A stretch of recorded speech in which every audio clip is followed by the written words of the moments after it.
And I wanted to ask you guys, what is some of the things you guys are tackling with at the moment from, it could be a theory, it could be something that you've learned recently. Like what's on your consciousness right now or, as of recently?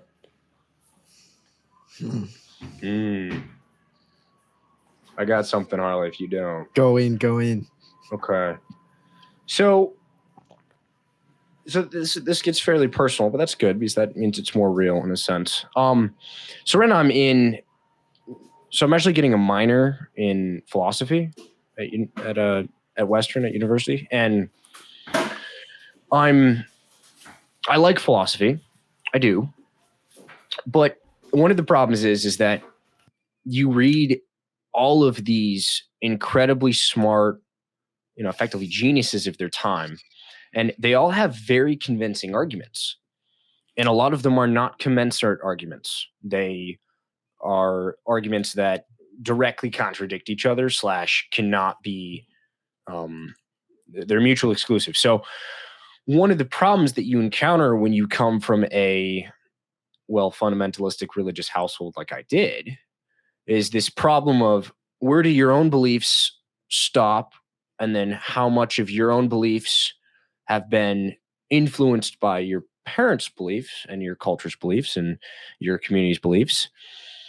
How much of what you think is really you, and how much of the influence from your culture, your family is good and necessary. Like, how much should we keep and how much should we update, get rid of, all those kind of things. And I mean, I think this is more of a process that that most people in their 20s go through. So I don't know if it's necessarily overly unique to me, but I'm also the person that is so heady that I feel like I have to have everything figured out, especially in the religious domain.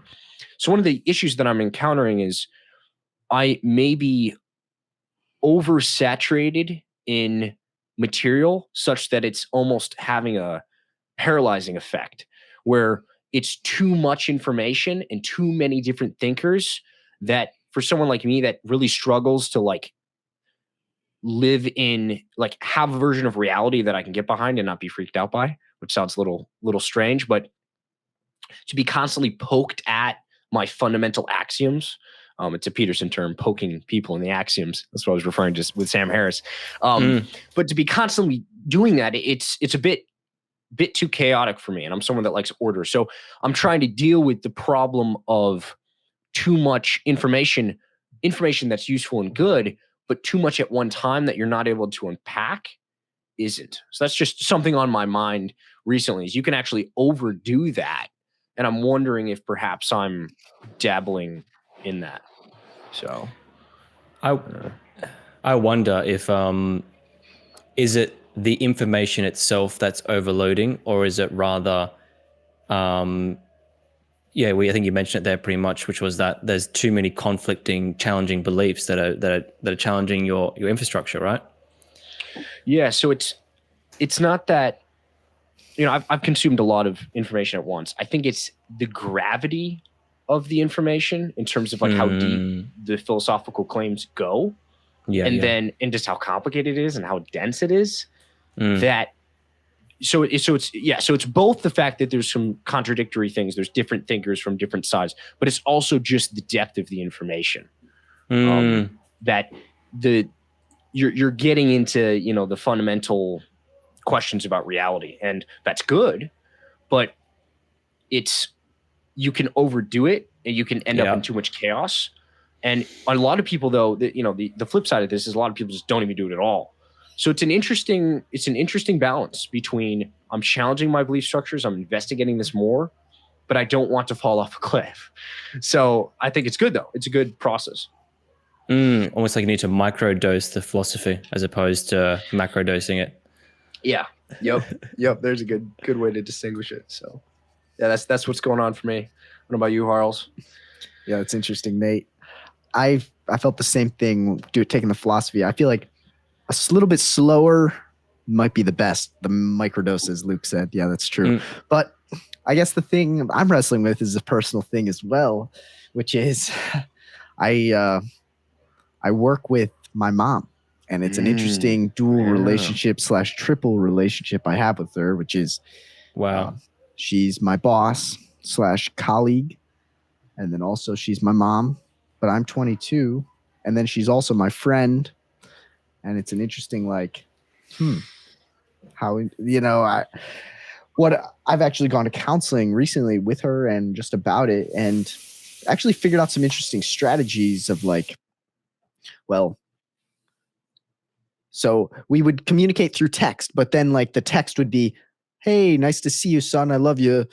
Oh, can you make sure to do this and this and this? Oh, emergency. We got to make sure to take care of this. Oh, here's a picture of the dogs. But and then maybe I'm like kind of overdoing it, but like, it would just be personal work, personal work, personal work, blah, blah, blah, blah, blah. And jumping from that to that was just honestly kind of insane. So then past 5 months, maybe I've given her like specific time blocks. Like, okay, during this block, it's work only. During this block, it's personal, and it's made it a little bit better, and she's respected it quite a bit. But then we came up with another strategy, which is, how about instead of texting me work, how about you email my work email, any work related instance? If it's a huge emergency, you can call me, but like, I don't want to see texts from mom and it all be work. Like, I even changed the contact name to Kelly Sealbinder, my mom's name, because I would like, it just, honestly, it's just truly a weird place to be. Like, I'm unbelievably grateful. I have a flexible, well-paying job that allows me to really funnel a lot of resources and time into this podcast and into school and whatnot. It's like, it's taught me so much about business, so much. And so it's like, honestly, really great. But there's just negative consequences of like, my relationship with my mom was like, almost a relationship that I didn't even want, like like I just didn't want it, even though I should want it because she's pretty great overall, caring, loving, whatever. So like, I actually went to counseling with her, and just me and her and a counselor, and he explained this interesting analogy, which I found pretty interesting. So there's a book called Men Are Like Waffles and Women Are Like Spaghetti. And I like Nate's face. That's very funny. But either way, so women have like 10 times as many connections between the right and left hemispheres of their brain. So that like men have, I don't know the exact number, but the example was 60 and 600 connections. Men have way less, women have way more. And Interesting. so for men, like when they're actually trying to think of things through different topics, or like one topic to another topic to another topic, it's like you don't do it as quickly as a woman might. Women are actually technically better at multitasking. Like men, when they're trying to absorb information of different topics, it's like syrup going over a waffle. Like, okay, you're jumping from one section, okay, and it takes a little bit of energy to jump to the next, and then more energy to jump to the next. And as I was jumping from work to personal to work to personal to work, it would be exhausting, and I would actually get very frustrated. Like, oh, I thought we were just trying to have a meal of personal, and now we're jumping to work, and now it's just, whereas women are like spaghetti, that's kind of more interconnected. Like they can easily jump back and forth without as much of an effort required. And honestly, that's been like the past week, my mom is like, kind of took that to heart, and like is like, we're going to talk only personal. We're not going to mention work whatsoever. And like, she's done that. And it's been like, I'm like, oh, I actually like being around you. And so it was really, that's what I'm wrestling with. And I see an optimistic end, but man, that's what I've been working through. Well, it comes back to that age-old question, like, can you do business with family, with friends? Can you mix them together? Like I've had some own experiences with that. And, a wiggly person might say in the context of this conversation, you should have boundaries, man. You have boundaries, I just put a boundary up, but it's like, what does that even mean? Like, I know what it means, but what does it really mean? And then also like, can you even do that? Like, can a relationship, and I'm not saying you can or can't, I just don't know. But like, if you're saying relationship as something else and then it turns into something else, like, can that happen in the sense when money's involved and like tangible things like that are involved? I wonder. What do you guys think? It's hard. It's not an easy negotiation. I think Harley's done it pretty well overall. But you would also, not to talk for you, but you would also say like long term, it would be tricky to stay here long term. Would that be true? Possibly. Yeah, that's true.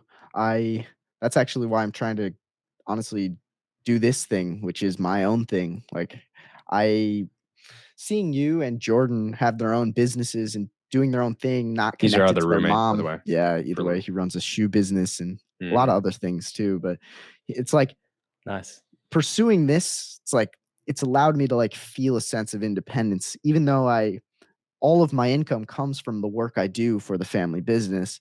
It's like my goal is to one day be as independent as possible from it. But like, I don't know, there's also the other argument of like a family dynasty. Do you want to keep it going? If using the power of industrial engineering, could I Yeah. document all the processes within this system that brings in a bit of money and then hire other people to do it if the processes are documented perfectly or as perfect as possible? And so that's like, I see that as a route where it's like, I wouldn't mind still being a stakeholder and then having other people Stakeholder. do a majority of the work. So yeah, so it's really a huge debate. Maybe I take a real engineering job. Maybe I keep doing this pod. Maybe I keep working at expert. Maybe a combo of one or two. It's hard to know, but for now, it's like the most logical decision is to just stay for now. Yeah, man. It's tricky. It's tricky. What unless you got something, Luke? Sorry. No, go for it. Go for it. I was gonna ask you the same Yeah, question. what's Like on what's on your mind these days? What's the next big thing or thing on your mind? Yeah, man. I think that for so long I've had like how do I explain it? It's like being waken up for the first time because for so long my mind was dulled by inflammation, so to speak. Yeah. And yeah. it's just the weirdest thing ever because I was living, but I wasn't living. Like I was kind of like floating around and I was still doing the business and running things and all that kind of stuff, but I wasn't there, and it's just like for the first time in a long time. It's always up and down, but for the most part, it's reached a point now where I wake up in the morning, I'm like, wow, like I'm alive, like I'm here. Um, and it's almost like I've been reborn again in a weird way. And it's like, what do I want to do with all this energy I have? What do I want to do with, who do I want to be? Like I can go to the gym again, like I can start training again. I've been training like 5-6 times a week. So I'm like, whoa, like this is fucking awesome.